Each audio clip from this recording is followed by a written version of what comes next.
Olá, seja bem-vinda, bem-vindo e bem-vinde a mais uma entrevista do site Entre Fios, uma produção dos estudantes do curso de jornalismo da Universidade Federal do Ceará. Eu sou Yuri Lima e hoje, 1º de novembro de 2022, estou acompanhado dos meus colegas entrevistadores, Lorena Nantua, Matheus Mota e Sofia Leite. Nossa entrevistada diz em introdução no seu canal no YouTube que entrega shows, música, covers, pocket shows, maquiagem e muito baratismo. Nós temos o prazer de receber aqui nos estúdios a drag queen Mulher Barbada, interpretada por Rodrigo Ferreira, maquiador, cantor e figurinista cearense. Seja bem-vindo, Rodrigo. Muito obrigado, Yuri. Muito obrigado, galera, por terem me recebido. Muito legal. Eu começo falando sobre arte. No seu Instagram você faz diversas divulgações de expressões artísticas, principalmente nos destaques gordos e pretos.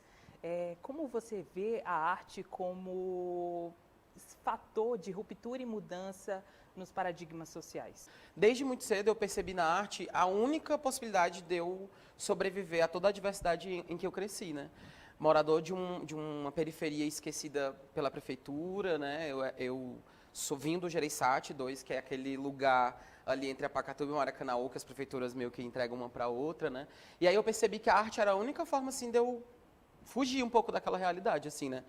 E eu comecei sem entender a importância da arte nesse processo. Eu só entendi depois que eu entrei na faculdade, olhei para trás e percebi que os meus colegas de rua, que os meus amigos que eu cresci, não viam possibilidade no futuro. Assim, encerrou o estudo do ensino médio, acabou, e é isso. Agora é arranjar um emprego no supermercado e tudo mais, enquanto eu ainda sonhava em muito mais, assim, ainda pensava em coisas assim que para mim não pareciam impossíveis, porque a arte me ensinou assim completamente que o impossível é só uma palavra, assim, né? Que tudo que você colocar sua mente, seu trabalho, você consegue chegar lá. Então, quando eu fui realmente me profissionalizando e disse, agora isso aqui vai ser minha carreira, isso aqui vai ser meu fruto do meu trabalho, né? Assim, aí eu fui percebendo que como de fato a arte pode ser transformador social, não que é uma obrigação da arte, a arte não tem a obrigação de mudar a vida de ninguém, mas eu percebi que na minha vida tinha feito esse efeito muito forte, né? E aí minha trajetória foi nesse lugar, assim, de sempre questionar os paradigmas de gênero, sempre questionar os paradigmas sociais, sempre questionar os lugares de privilégio, não só o meu, mas o do outro também, né? E aí o meu Instagram virou meio que uma plataforma para eu falar do meu trabalho, mas também dos meus amigos e dos meus companheiros e da galera que eu admiro e que me admira de volta, sabe?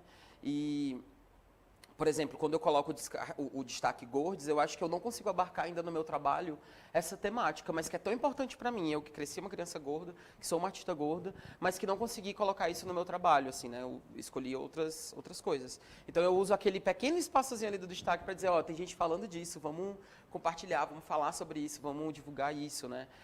Durante muito tempo também, eu não me compreendia como pessoa preta, eu me entendia como uma pessoa não branca, e era esse lugar muito nebuloso também que eu tive muita dificuldade de tratar no meu trabalho, né? E aí por isso também que coloquei esse destaque também, né, para artistas e artistas pretos e pretas, para que a gente conseguisse evocar essa discussão que eu também não consigo abarcar no meu trabalho, né? Então, acho que muito por isso que eu gosto muito de trazer essas pessoas para dentro das minhas redes sociais. É uma forma da gente continuar essas discussões que são importantes, mas que nem sempre cabem no meu trabalho. Como é a sua relação hoje com a atuação e como essa formação inicial, ela contribuiu para o seu entendimento enquanto artista? Hoje eu me considero muito menos ator do que eu me considerava antes, assim, né? Eu realmente comecei no teatro subindo num palco criança, assim, e a música foi ganhando espaço na minha vida, foi ganhando espaço inclusive no teatro, né? Tal hora eu só circulava com espetáculos musicais e tal hora a música ficou mais forte, assim, não só no meu fazer, mas no que eu gosto, né? Hoje em dia eu vou muito mais a shows do que a espetáculos de teatro, assim. Eu ainda uso muito do teatro no meu trabalho, assim, é indiscutível de como o teatro faz completamente parte do que eu faço. Primeiro porque foi a primeira forma de arte assim, que eu aprendi, que eu entendi a colocar o meu corpo em serviço da arte, assim, né? Então, uso muitas coisas daquela época. Mas também porque eu ainda sou apaixonado pelo teatro, né? Esse distanciamento tem muito a ver mesmo com o foco da minha carreira. Não necessariamente porque eu desgosto do teatro, porque eu, né, não sou ator mais, assim. Mas hoje, lá na minha bio tem lá, drag queen, cantora, que eu acho que é nessa ordem. Eu acho que eu sou drag queen primeiro, cantor segundo, ator terceiro. E as 36 coisas que eu digo que eu sei fazer lá depois. Porque eu não era profissional, né? Eu fazia teatro amador, então o Princípios foi esse primeiro lugar que eu tive contato em ganhar grana, em fazer realmente assim uma produção teatral, né? De trabalhar nas coisas que eu sabia fazer. E aí, naquele momento, foi onde eu coloquei tudo, né? Eu fazia o figurino, eu fazia os cartazes, eu usava tudo que eu sabia fazer ali, né? No Princípios Básicos. E foi super importante. Mas o Princípios também foi importante para minha carreira musical, né? Foi lá pro meu primeiro contato com música autoral. Foi no Princípios que eu comecei a me questionar enquanto cantor, sabe assim? No Princípios eu comecei a entender que eu precisava, tanto como no teatro eu me dedicava nos ensaios, na técnica e entender, de destrinçar o texto, eu aprendi que na música você também precisava fazer isso, né? Talento é um mito, assim. A música é músculo, a música é memória, a música é memória emotiva. Então, eu fui aplicando todos os meus conhecimentos em teatro na música e foi muito a partir do Princípios. Aproveitando essa sua fala sobre a carreira musical, em 2020 você lançou o single Ressaca, que foi divulgado como um primeiro trabalho autoral. Quais foram as inspirações, as experiências da sua vida pessoal que estão refletidas nesse trabalho? Quando a gente coloca que é o meu trabalho autoral, não necessariamente eu compus a letra, né? Porque tem outras coisas que fazem parte da autoria, a melodia, a harmonia, o arranjo, né? Isso tudo também faz parte de uma autoralidade. Ela surgiu de um convite, na verdade. A Clau tinha composto essa música, a Clau é uma amiga, uma parceira de trabalho de muito tempo, ela tocou com a gente no bloco, enfim, foi uma coisa de bastante tempo trabalhando com ela. E aí ela tinha essa música, ela tinha um show e falou assim, amigo, eu não acho que essa música é minha, mas canta comigo num show pra gente ver como é que fica esse clima e tal, né? E aí a gente, nos primeiros ensaios, já percebi que a música tinha que ganhar um outro corpo, e aí a gente foi ensaiando, foi encontrando esse corpo novo, e aí a gente cantou juntos, Ressaca, assim, aí ela, no final, ela, caralho, essa música é tua, usa ela, e é... Mas a Ressaca, ela surge ali como uma música, a Cláudia tinha composto como uma música de quem terminou um relacionamento e tá mal por isso, né, e assume essa dor, e engole um pouco essa dor, assim, com uma água bem salgada. Mas quando a Barbada vai cantar aquela música, eu acho que ela não tem esse sofrimento todo, sabe? A Barbada é muito por cima da carne seca. Eu achei que também fazia sentido ter esse clima cabaresco, sabe? Assim, essa coisa... Que era uma coisa da minha banda também, que é uma coisa que eu queria trazer da minha banda, né? A gente, na época, chamava o nosso rock de cabaré, que era esse rock da sofrência, dor de cotovelo. Aí eu quis trazer isso pra Barbada, mas com a cara dela, né? Com a cara dessa quase vilã, assim, que joga pra cima e cospe as coisas. Eu acho que meio que nesse sentido que saiu Ressaca. E em 2020, você realizou o espetáculo virtual Cartas para Minha Criança Viada, em que você refletiu sobre as angústias de crescer fora de certas normas sociais, mas também sobre as alegrias que você encontrou nesse processo, né? E como é que você vê esse espetáculo dentro da sua trajetória como artista e o que você acha que o público mais jovem pode absorver disso? Foi uma loucura, de verdade, assim, porque a gente estava no auge da pandemia, né? Foi todo construído virtualmente, assim, eu não tive encontros presenciais com o diretor, acho que só a figurinista que foi na minha casa, assim, para resolver coisas, mas com todos os protocolos que a gente precisava usar na época, né? A produção não foi na minha casa, a gente filmava os meus equipamentos, as meninas da minha produção me mandaram equipamentos, a gente comprou umas coisas na internet, então foi a minha primeira experiência completamente remota. E eu já vinha ali em 2020 fazendo várias lives na minha casa, né? Eu morava com uma produtora de eventos, então a gente tinha luz, tinha tudo, assim, mesa de som, a gente fazia eventos na frente de um celular, né? E fazer o Carta pra Minha Criança Viada foi usar isso, tudo que a gente aprendeu ali, isolado em 2020, para criar a arte de uma outra forma, né? E fico triste de não ter continuado com o trabalho, de não ter feito outras apresentações, mas muito consciente de que, porque meu foco realmente virou a música, estou passando muito pelo processo de compor o meu álbum e tal, mas na época foi muito importante também para reavivar um pouco das minhas memórias e entender porque eu faço arte. Para mim, Carta para Minha Criança Viada foi isso, assim, era olhar para trás e agradecer a mim mesmo e a minha mãe por ter investido na arte, por ter investido nesse lugar que ninguém acreditava, né? Além do espetáculo, a gente produziu muito conteúdo também no Instagram, né? E esse conteúdo eu acho que ele atingiu mais essa galera mais jovem, mais até do que o espetáculo. Eu acho que o espetáculo foi bacana, foi um sucesso, assim, mas eu acho que era uma plataforma muito dura, Lisa, que eu acho sensacional nas redes sociais, de como elas são uma pulsão artística muito grande e que às vezes a gente não reconhece como isso, né? A gente hoje brinca que é uma dancinha de Instagram, quando na verdade também é expressão artística, né? De uma certa forma, o meu trabalho conseguiu atingir dois públicos completamente diferentes, graças às redes sociais, assim. Então, acho que teve também esse impacto para além da peça. Para algumas pessoas, a performance drag, além de arte, uma forma de explorar esses limites entre o masculino e o feminino. Então, na sua história já existia esse artista queer né, que transitava por essas performances diversas, um intérprete de músicas que cantava esse eu lírico feminino. Mas e a Mulher Barbada? Quando essa figura surge na sua vida? Não, é muito complexa essa pergunta, porque quando eu entro no Princípios Básicos, eu criei uma performance chamada Transviado. E aí essa performance foi a minha primeira vontade de desafiar o gênero, assim, né? Transviado não é uma peça sobre uma pessoa específica, não é uma peça sobre mim, não é uma peça sobre uma história, mas sobre algo ou alguém que se sentia preso em um corpo que não pertencia. E aí que talvez, isso é uma peça de já tem 12 anos, né, esse meu projeto, assim. Que na época eu ainda não compreendia as transexualidades, eu não compreendia a não-binariedade, eu ainda não compreendia a travestilidade, né, ainda eram assuntos muito distantes. Mas foi a minha primeira vez discutindo o gênero, independente, eu não usava nenhuma dessas palavras que eu usei agora, né, então era só esse corpo confuso, mas que queria se compreender e se entender no mundo. E aí, do Transviado, eu não sei quando é que eu comecei a ter uma banda que eu era andrógeno, onde é que eu tinha uma performance que era isso, onde é que, sabe, as coisas foram meio que acontecendo. Por causa do Transviado, eu recebi o convite para participar das Travestidas. E aí, no processo das Travestidas, eu entrei para fazer o espetáculo Quem Tem Mente Travesti, eu entrei para fazer essa peça, né? E no processo de construção do Quem Tem Mente Travesti, o Silvério me faz o convite para fazer parte do cabaré. E aí, no processo, ele falou, bicha, vamos fazer. E aí eu falei, bora. Não tinha nada, mas eu falei, bora, né? E aí foi uma correria para descobrir essa figura. E é por isso que eu não sei muito bem aonde começou, porque ao passo que eu já tinha a banda, a Mulher Barbada dos Caixeiros Viajantes, que eu já tinha, acho que uns 4 anos com essa banda, 3 anos, eu também tinha várias figuras barbadas que me interessavam, por causa da banda, né? Por causa da banda eu já conheci o Matu Anderson, por causa da banda eu já entendia que performers drag não precisavam tirar a barba para ser drag, então, quando me surgiu o convite, eu pensei, vou continuar com a barba, porque eu tenho uma banda que eu não posso tirar a barba para fazer a coisa da banda. E aí, fiz a apresentação, super nervosa, mas aconteceu. E aí, em cima do palco, a Deidiane meio que me perguntou qual era o meu nome, aí eu fiquei, bom, é uma boa pergunta, vamos decidir aqui agora, né? E ela ficou o público olhando assim, aí eu respondi, vai, fica Mulher Barbada mesmo, que eu acho que esse nome é ótimo. E aí ela falou, esse nome é péssimo, e aí a gente falou, mulher, fala, depois a gente muda o nome. E aí, me apresentaram como Mulher Barbada. Fui a fazer a abertura do show da Dordelano, assim, foi o primeiro show, assim, de drag. Eu estou uma drag fazendo um show. E aí o produtor falou, mas esse nome é muito ruim de divulgar, isso não pega num cartaz, isso não funciona.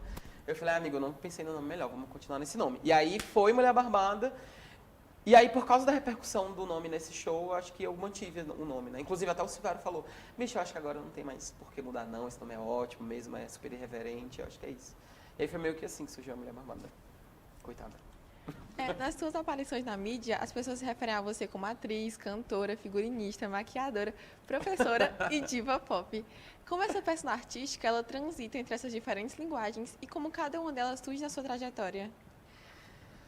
É porque eu acho que uma coisa que eu sempre falo sobre drag é a realização de qualquer sonho que você tenha.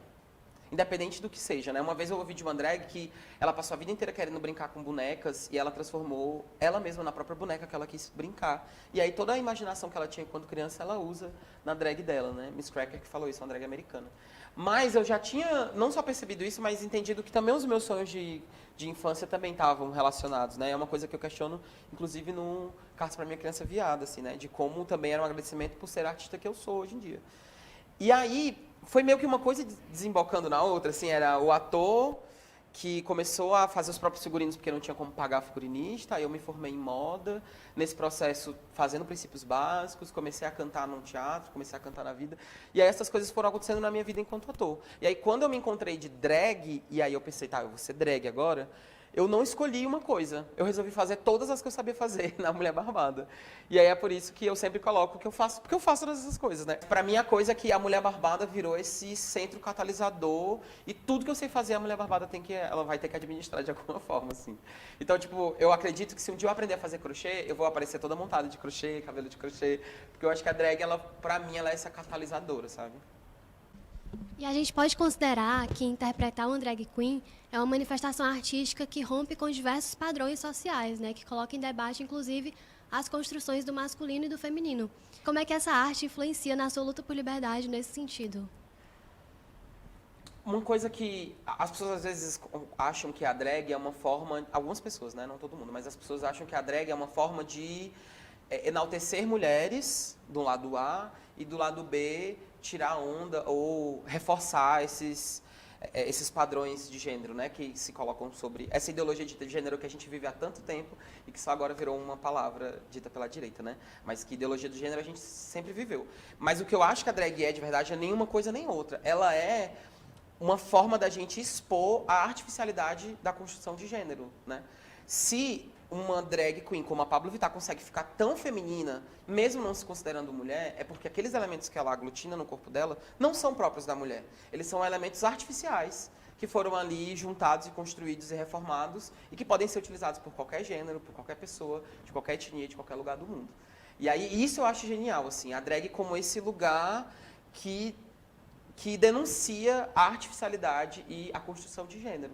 E aí, a partir disso, a gente pode denunciar um monte de coisas, né? A drag, ela surge nesse lugar de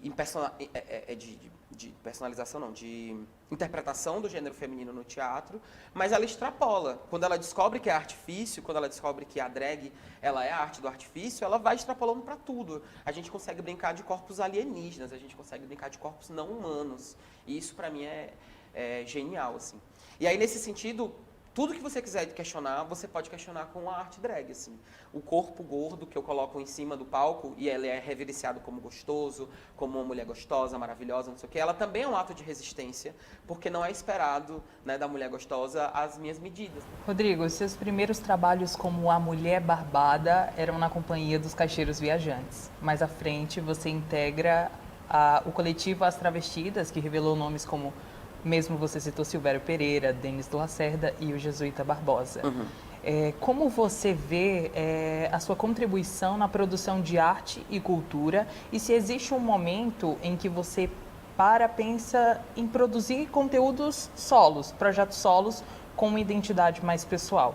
A Barbada do Roberto, que foi um show que eu fiz em homenagem não, né? Um show que eu fiz com um repertório do Roberto Carlos, né? Fiz também Toda Suja de Batom, que era o meu trabalho sobre o Belchior. O Carta para Minha Criança Viada foi o primeiro trabalho que eu fiz de teatro sozinho dentro das Travestidas. Não é um trabalho das Travestidas, mas eu ainda estava no coletivo na época da peça, né? Eu saí um pouco depois daquilo. Então, tem esse projeto também que eu fiz, assim, para além das Travestidas, né? E hoje eu estou com Bárbara, que é o meu EP, que está em processo de produção, que vai sair em fevereiro... Não, vou prometer data, não, mas fevereiro, março, abril ali. Eu sei que eu vou estrear o meu show, Bárbara, em fevereiro, isso já está certo, né? Mas, por exemplo, agora eu estou com um bloco que é desassociado do Bloco das Travestidas, né? O Bloco das Travestidas se encerrou ali em 2020, a gente falou muito sobre isso em 2021, tentou fazer algum movimento, mas, de fato, a gente preferiu encerrar o bloco. O Bloco Mambembe não é um bloco meu, apesar de eu estar na frente do bloco, né? É um bloco bem coletivo, assim. Ele é realmente feito pela produção do Mambembe, assim, e eu estou lá encabeçando o projeto. Eu não tenho interesse de lançar um bloco da Barbada, porque eu amo fazer parte da equipe do Bloco Mambembe. Então, tipo, por isso que eu estou nesse projeto, por isso que eu quero manter ele, porque o Bloco Mambembe não é só quem está em cima do palco cantando e performando, né? Também tem a galera que faz a decoração, que faz a produção, a galera do bar e a galera da segurança. É uma galera que está sempre com a gente, que não é associada às travestidas, mas que ainda tem representatividade queer em cima do palco, ainda é sobre a arte queer em primeiro lugar, assim, né?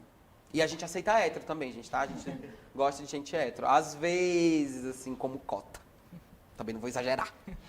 Eu queria saber como é essa decisão, como foi essa decisão de transpor os palcos do teatro e sair nas ruas com as suas performances e nesse contexto de carnaval, né? Primeiro com as travestidas, o Bloco das Travestidas, e com o seu agora. O Bloco das Travestidas, ele surgiu de uma conversa despretensiosa, assim, vamos fazer um bloco?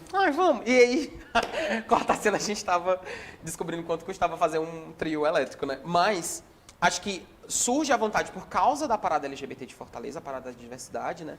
E aí, aquela sensação de ter aquilo, fazia com o Silvério a parada, né? Então, aquela sensação de ter aquela multidão, uma vez a gente saiu foi inclusive em 2019, eu acho que a gente saiu, e aí a gente olhou assim, bicho, a gente tem que fazer um bloco, vamos fazer um carnaval? Vamos botar assim, fazer o nosso portal e tal, e risos. Na outra semana ele liga pra gente e falou assim, gente, vamos fazer um bloco de verdade? Uma pessoa me falou que podia emprestar um material e tal, não sei o que, a gente se reuniu num café e decidiu que aquele ano que vem a gente teria o Bloco das Travestidas, né? E aí foi uma experiência absurda, assim. Primeiro porque eu não tinha condicionamento físico para fazer um bloco, então eu terminei completamente esgotado, precisei tirar um mês sabático, assim, eu não conseguia trabalhar, eu não tinha voz, eu não tinha pé, eu não tinha nada, assim, a gente saiu com prejuízo, para você ter ideia, todo o orçamento que a gente fazia era dividido em igual com todo mundo que trabalhava, então tinha final de semana que eu tirava cachê de R$40 do bloco, assim. Foi uma coisa da gente pensar, será que isso vale a pena? Mas foi tão bem falado e foi tão... As pessoas queriam tanto que ele acontecesse, né?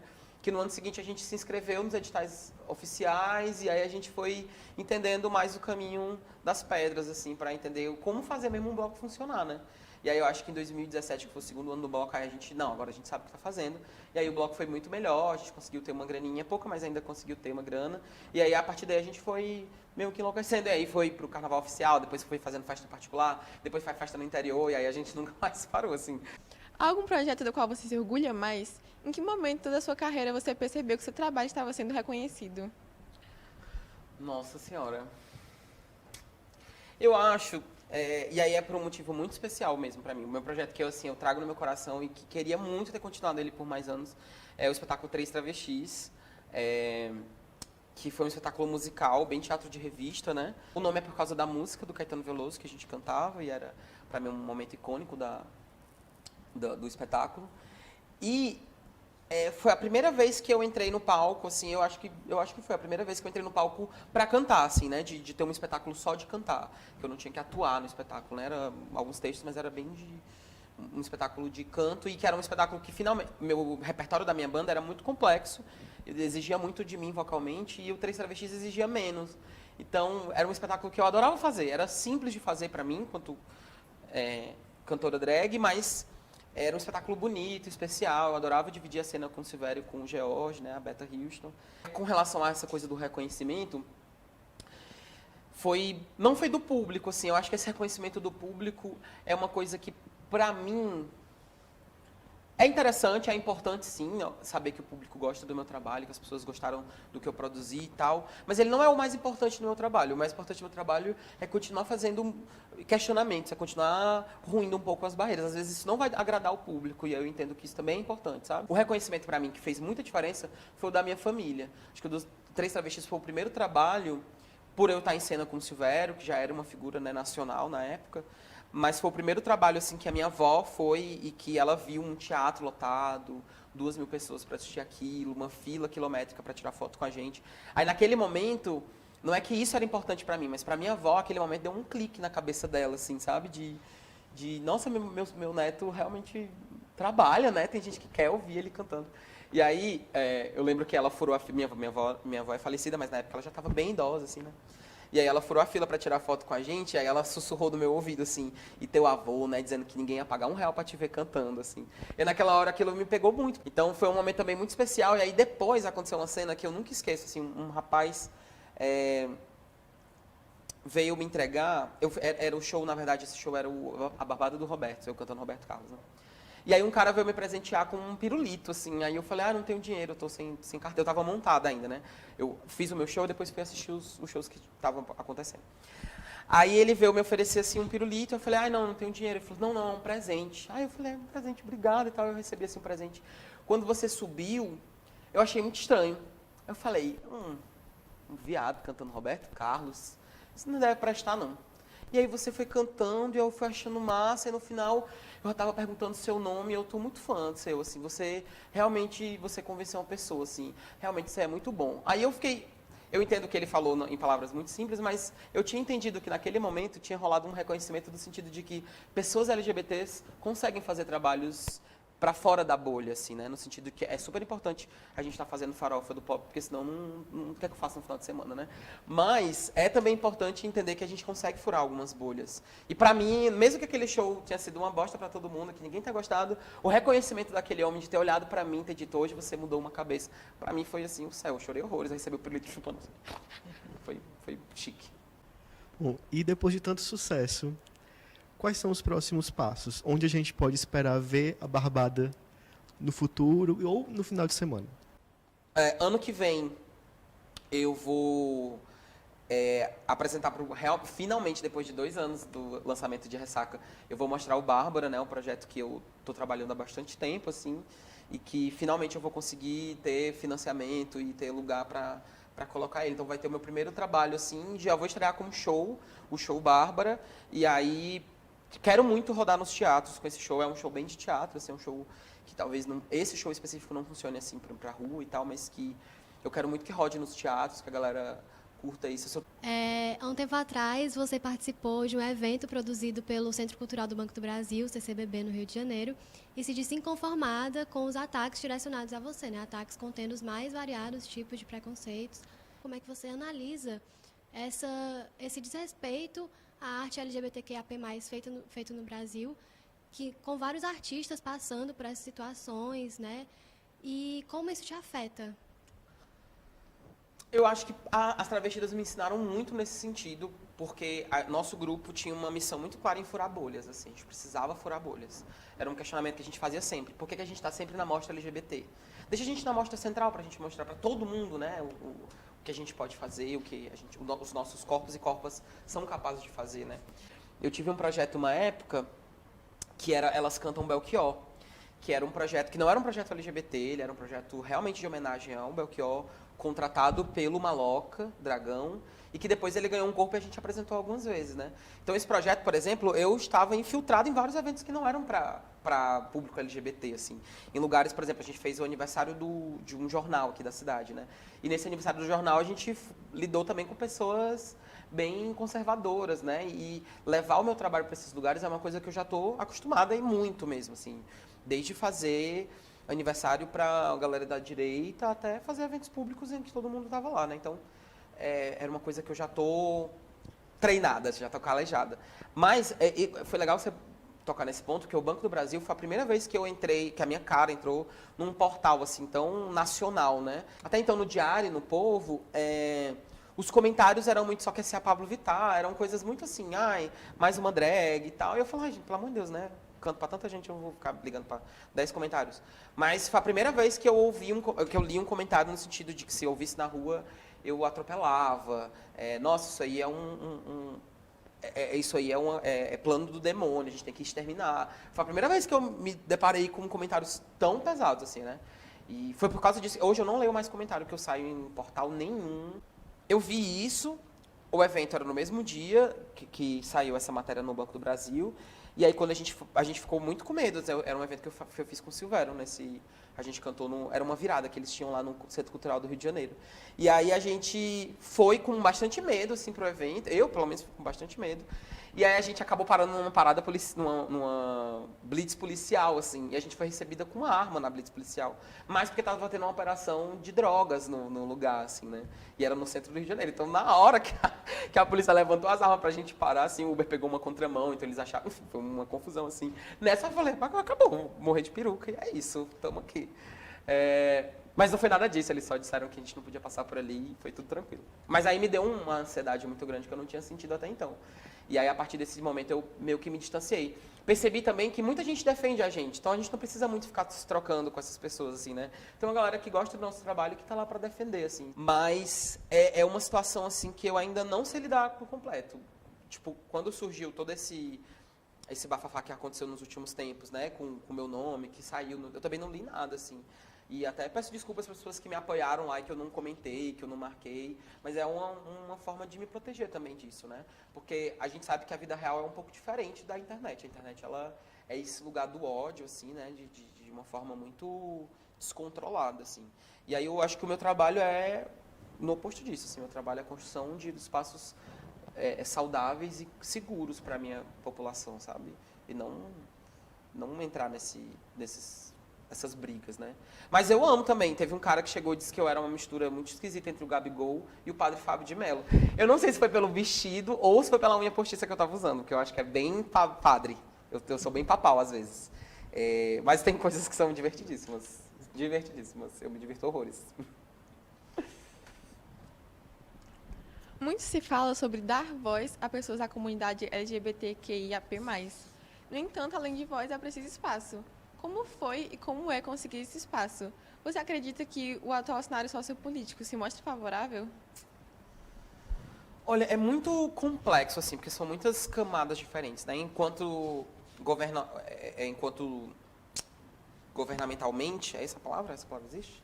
No âmbito do governo, a gente percebeu um distanciamento, né? A palavra, por exemplo, o primeiro edital do Banco do Brasil que surgiu logo após, né, o novo presidente, o ex-presidente, né, entrar, ele excluiu, e foi um pedido, né, de excluir a palavra LGBTQIA+, de todos os programas de governo, por exemplo, né? E a gente entendeu que havia um boicote também. Se você tivesse a palavra diversidade ou LGBTQIA+, ou LGBT, se você tivesse a palavra GLS no seu projeto, você sabia que esse projeto não iria passar, porque a gente está na produção cultural, a gente conhece os produtores culturais do Brasil inteiro. Então a gente já sabia disso, assim, de ter diretor do Banco do Brasil dizendo que não vão contratar mais LGBTs na virada, né? Engraçado porque a minha virada cultural do Banco do Brasil que eu fiz eram eu, Silvério Pereira, Rico da Laçã, tinha uma MC de lá local, que eu não vou lembrar o nome agora, que faz muito tempo, mas era completamente LGBT. E aí a virada cultural, ela acontece de 2 em 2 meses ou 3 em 3 meses. E a primeira virada cultural no governo de 2019 foi completamente sem LGBTs, a palavra LGBT não foi mencionada, o diretor que colocou a programação LGBT foi demitido. Então a gente viu, de fato, assim, uma movimentação pesada em retirar não só a nossa sigla, mas também as nossas discussões da pauta, né? Isso foi muito duro. O Banco do Nordeste passou por isso também, os Centros Culturais do Banco do Nordeste. O SESC foi um ótimo contraponto, né? E o Itaú Cultural também. O Itaú Cultural fez questão de abrir mostras específicas para LGBTs como resposta. Isso foi genial e a gente entrou numa dessas mostras, né?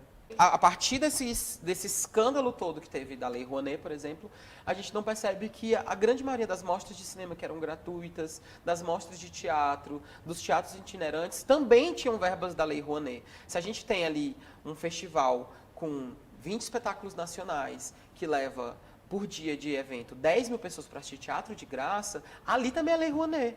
Recentemente, você abriu o show de outra drag queen muito famosa, a Pablo Vittar, aqui em Fortaleza, mas os bastidores do show acabaram sendo tão notícia quanto a própria performance.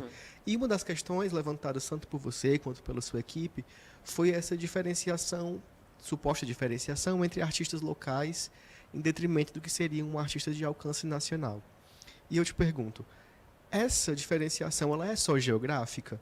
Ou ela perpassa também esses corpos e performances queers, negros e gordos, são mais atravessados por essas problemáticas que você tem enfrentado? Bom, eu acho que são duas coisas um pouco diferentes, né? A gente percebe, e aí falando sobre esse recorte, né, que as pessoas que são mais cis heteronormativas, e aí eu incluo também pessoas gays, pessoas LGBTQIA+, pessoas trans, que são o que a gente chama de passáveis, né, que elas estão ali mais próximas desse centro cis heteronormativo, elas também estão inclusas nisso, né? A gente sabe que elas têm cachês maiores, que elas conseguem um amparo maior, não só da máquina pública, mas principalmente dos eventos privados, das iniciativas privadas, né? Isso é uma coisa que acontece, mesmo que elas também sofram uma diferenciação do local e do nacional, né? A gente sabe que quanto mais próximo desse centro que eu digo dessa normatização, né? Não do centro. Quanto mais próxima da norma uma pessoa se encontra, mais fácil ela vai ter de capilarizar dentro do mercado. Isso é muito claro. Mas eu também acho que essa pessoa também sofre um pouco com essa diferenciação do local e do nacional, né? Muitas pessoas que estavam em ascensão aqui, elas só conseguiram realmente fazer essa virada quando elas saíram daqui, quando elas foram para São Paulo, quando elas participaram de um The Voice da vida, para voltar e serem considerados esses artistas grandiosos, né? Assim, de gente que trabalha muito, mas também com gente que a gente sabe que está ali meio que pelo palco, né? Mas essa diferenciação do local e do nacional não é uma discussão de agora, né? Até um outro trecho que foi muito compartilhado foi a entrevista que o Matheus mesmo deu num podcast há um tempo atrás, né? Muito antes do ocorrido, inclusive, falando sobre isso, como ele também sente isso, como ele também é colocado como um artista local, como ele também é colocado, mesmo ele fazendo show fora do Ceará o tempo todo, né? E é uma questão que a gente às vezes não consegue entender como contornar, como explicar o óbvio, como a gente dizer o óbvio para essas pessoas, né? É um absurdo, né? Eu lembro que a gente foi fechar um show com o Silvério, e aí esse era um show que tinha Silvério Pereira, eu e tinha uma equipe que a gente podia contar de atrações nacionais. E na época, a gente orçou com as atrações nacionais, fez um balanceado, o Silvério Pereira já estava na novela, ele já era uma figura nacional. Ele estava na novela das 9 ou 8, sei lá, não sei qual é o nome que se chama hoje em dia, mas a última novela. Estava na novela mais importante, num papel que estava em ascensão, enfim, fazendo teatro no Brasil inteiro. Ele era uma figura nacional. E ainda assim tentaram negociar, não negociaram o cachê das outras atrações nacionais, mas tentaram negociar ele como atração. E ele falou, ele deixou bem claro, eu não sou uma atração local, eu sou uma atração nacional. Vocês estão me contratando na minha casa? Estão.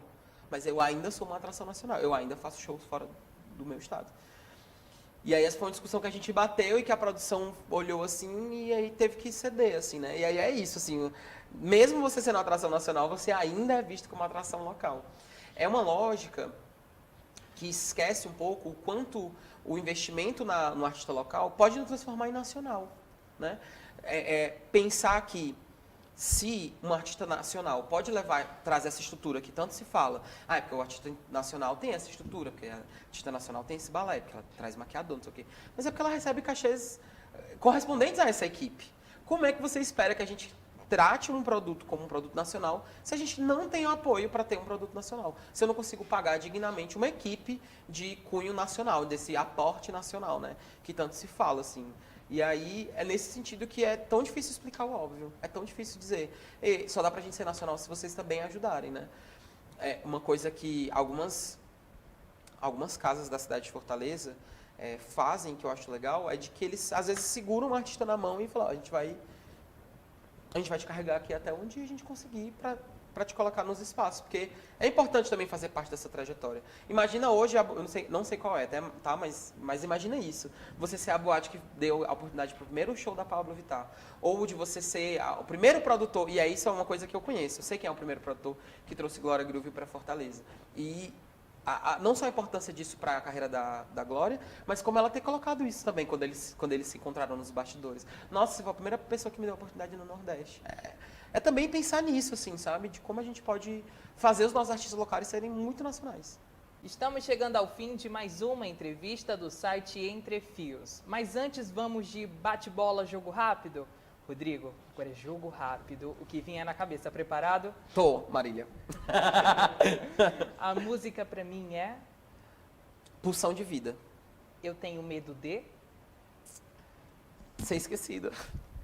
Meu maior sonho é... Consegui comprar uma casa para minha mãe com o dinheiro do meu trabalho. Eu não tolero... Intolerância. O palco pra mim é... Minha religião. Para todos os meus amores... Olha, obrigado, viu? Apesar de tudo. Para todos os meus ex-amores... Gente, vocês são difíceis, viu? Pelo amor de Deus, me ajuda a me ajudar. Uma palavra que o definiria. Louca. O que me faz seguir é... O apoio da minha mãe. E nós seguimos daqui. Rodrigo, muito obrigado pela participação e disponibilidade. E muito obrigado para você aí de casa. Obrigado pela sua audiência. Nós nos vemos numa próxima. Até mais! Tchau, gente. Obrigada.